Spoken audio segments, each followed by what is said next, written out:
꼼수 휴진을 한 병원들도 있었습니다. 의사 7명 중 1명만 출근하거나 진료 시간을 축소하는 식입니다.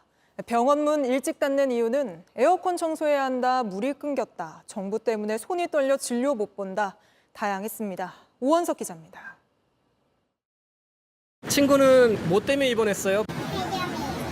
수액병 달고 병원 주변을 산책하는 초등학생. 오늘 아침 의사 선생님을 보지 못했습니다. 그 회진은 좀 받으셨어요? 아니, 오늘은 못 받았어요. 평소 아이들 울음소리로 가득하던 대기실은 텅 비었습니다. 이 아동병원 의사 7명 가운데 1명만 출근한 탓입니다. 단지 콧물 감기가 있는데 이거를 해결해 주세요. 이거 하루가 미뤄지는 것뿐이니까. 맘카페 등에서는 오늘 휴진하는 병원 불매운동한다며 목록까지 만드는 상황. 다른 핑계를 들어 진료를 축소한 병 의원들이 적지 않았습니다. 원장님 말씀은 몸이 안 좋으셔서. 두 분 다 몸이 안 좋으신 거예요? 네, 그거는 원장님께. 에어컨 청소, 단수 등 이유도 갖가지입니다. 일단 병원 문을 열었다가 곧 닫으면서 손 떨려 진료를 중단한다는 의사도 있었습니다. 정부 진료 명령에 손이 떨려 환자 안전 때문이라고 했습니다. 오늘 무슨 날이에요? 되게 약이 떨어져서. 집단 휴진에 동참한다고 밝히지 않았을 뿐 모두 꼼수 휴진입니다. 오전만 하면 사실상 아이 유치원이나 학교 끝나고는 좀 어려워서 거의 안 하는 거나 똑같다고 봐야겠죠. 사전 휴진 신고 비율이 가장 높았던 광주에서는 의사들이 모였습니다. 존경하는 동료의사 여러분, 우리는 이 위기 앞에서 단결해야 합니다. 솔직하게 문 닫겠다 하고 의지를 밝힌 겁니다. 의협이 또다시 휴진을 예고한 상황. 대놓고든 꼼수든 병원이 문을 닫으면 환자들은 불편할 수밖에 없습니다. JTBC 오원석입니다. 들으신 것처럼 내일 기온이 더 오르면서 서울에는 올해 첫 폭염주의보가 내려질 가능성이 높습니다.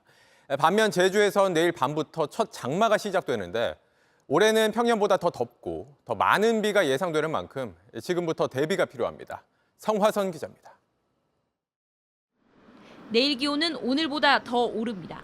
서울 35도, 대구 36도 등 올해 들어 가장 높은 기온을 나타낼 전망입니다. 이미 전국 곳곳에 폭염특보가 발효됐습니다.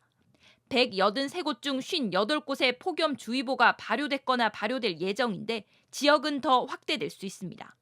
폭염주의보는 체감기온이 이틀 이상 33도를 웃돌 것으로 예상될 때 내려집니다. 이동성 고기압의 영향으로 맑은 날씨가 지속되면서 햇볕에 의해 지표가 달구어지는 효과가 탁월할 것으로 예상이 되고 남쪽으로부터 따뜻한 공기까지 유입되면서 추가적으로 기온이 더욱 오르는 곳이 많겠습니다. 중부지방은 당분간 불볕더위가 이어지겠습니다. 하지만 제주에서는 이르면 내일 밤부터 올해 첫 장맛비가 내립니다. 지난해보다 일주일가량 빠르게 시작됐습니다. 정체전선에서 발달한 저기압의 영향으로 제주에서는 많은 비가 쏟아집니다. 산지에 최대 200mm 이상의 폭우가 내릴 전망입니다. 19일 밤부터 제주도에 비가 내리겠고 시간당 최대 30mm 이상의 강하고 많은 비가 내리겠으니 주의하시기 바랍니다. 20일에는 남부지방에도 비가 오겠습니다. 기상청은 올 여름이 평년보다 비가 많이 내릴 확률이 더 높다고 전망해 미리 대비가 필요합니다. JTBC 성화선입니다.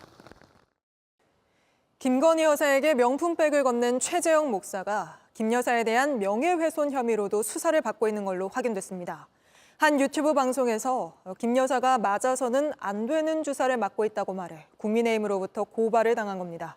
심가은 기자입니다. 지난달 10일 최재형 목사가 유튜브 방송에 나왔습니다. 김건희 여사를 언급했습니다. 대통령도 그렇고 영부인도 그렇고 맞아서는 안 되는 무슨 주사를 맞고 있어요. 일반인이나 이런 분들은 맞을 수 없는 주사 있지 않습니까? 네. 책임질 수 있는 발언이라고도 했습니다. 경찰은 지난 13일 최 목사를 불렀습니다.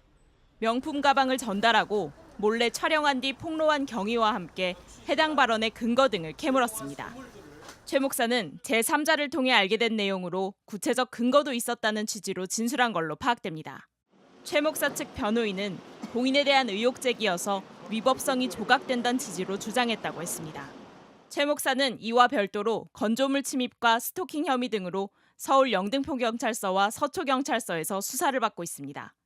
또 이철규 국민의힘 의원에 대한 명예훼손과 최재관 더불어민주당 의원을 위한 불법 선거운동 혐의로 경기 남부경찰청에서도 수사를 받고 있습니다. JTBC 심가은입니다. 이런 가운데 북한군 수십 명이 오늘 또 군사분계선을 침범했습니다. 9일 만에 다시 내려왔다가 우리의 경고 사격을 받고 되돌아간 겁니다. 군은 일단 우발적인 침범이라고 보고 있지만 반복적인 만큼 우리 군의 대비 태세를 살펴보기 위한 거 아니냐는 관측도 나옵니다. 김재현 기자입니다. 오늘 오전 8시 반쯤 중부전선 비무장지대에서 작업하던 북한군 20-30명이 군사분계선을 넘어 남쪽으로 20m가량 내려왔습니다. 우리 군의 경고방송과 경고 사격을 받고 북측으로 되돌아갔습니다. 대부분 삽이나 곡괭이를 들고 있었고 일부는 무장을 하고 있던 걸로 파악됩니다. 지난 9일에도 북한군은 2차례 군사분계선을 넘어왔는데 9일 만에 또 넘어온 겁니다. 합동참모본부는 일단 우발적인 침범으로 판단하고 있습니다. 북한군은 최근 비무장지대에서 주민들의 월남을 막기 위한 작업을 해왔습니다. 지뢰를 묻어 접근을 차단하고 나무와 수풀을 제거해 감시를 쉽게 하는 작업 등인데 이 와중에 실수로 넘어왔다는 겁니다. 지뢰가 수차례 폭발해 사상자도 나온 걸로 전해집니다. 지난 2달 전부터 그러한 동향들이 지속이 있었고 현재로서는 내부 통제를 강화하는 목적도 있는 것으로 알고 있습니다. 북한군은 북방 한계선 일대에서 대전차 방벽도 세우고 있는 것으로 파악됩니다. 높이는 4-5m, 길이는 수십에서 수백 미터에 달합니다. 합참 관계자는 방벽이 베를린 장벽처럼 남북 간 국경선을 세우려는 의도인지는 추가 분석이 필요하다고 했습니다. 다만 반복되는 북한군의 월경에는 우리 군의 대비태세를 점검하기 위한 의도가 있는 게 아니냐는 분석도 나옵니다. 앞서 김여정 노동당 부부장은 남측의 대북전단 살포와 확성기 방송 재개 등과 관련해 우리의 새로운 대응을 목격하게 될 것이라고 위협하기도 했습니다. JTBC 김재현입니다. JTBC 뉴스를 시청해 주셔서 고맙습니다. 저희는 저녁 6시 50분 뉴스룸에서 뵙겠습니다.